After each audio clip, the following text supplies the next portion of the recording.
உள்ள ஒரு ஆள் இருக்காரு போங்க அப்படிங்குது. அந்த பிராணி ஒரு மனிதனை பற்றி குறிப்பிட்டதை கேட்டு அது ஷைத்தானாக இருக்குமோ என்று நாங்கள் பயந்து விட்டோம். ஏன்னா கிறிஸ்தவ மதத்தில் இருக்கிறாங்க, பயந்துக்கிறாங்க. உடனே நாங்கள் அந்த மனிதனை நோக்கி விரைந்து நடந்தோம். டக்குன்னு போறாங்க. நாங்கள் அந்த மண்டபத்தை சென்றடைந்தோம். அங்கு மாபெரும் உருவமுடைய மனிதன் ஒருவன் இருந்தான். பெரிய உருவம்.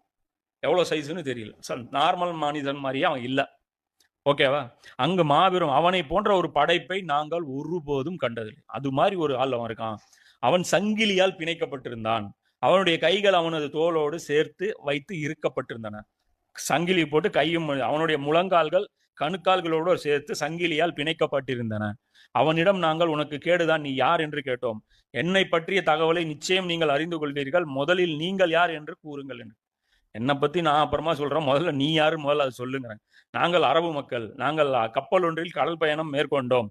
கடல் கொந்தளிப்பு ஏற்பட்டு 1 மாத காலமாக கடல் அலை எங்களை அலைக்கழித்து விட்டது. பிறகு நீ இருக்கும் இந்த தீவில் நாங்கள் கரை ஒதுங்கினோம். பிறகு நாங்கள் சிறிய மரக்கலம் ஒன்றில் அமர்ந்து இந்த தீவுக்குள் நுழைந்தோம்.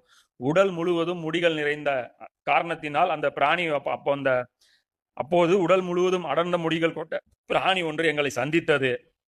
அது என்னன்னு எங்களுக்கு தெரியல. ஆனா அது உள்ள போய் பேச சொல்லிச்சு.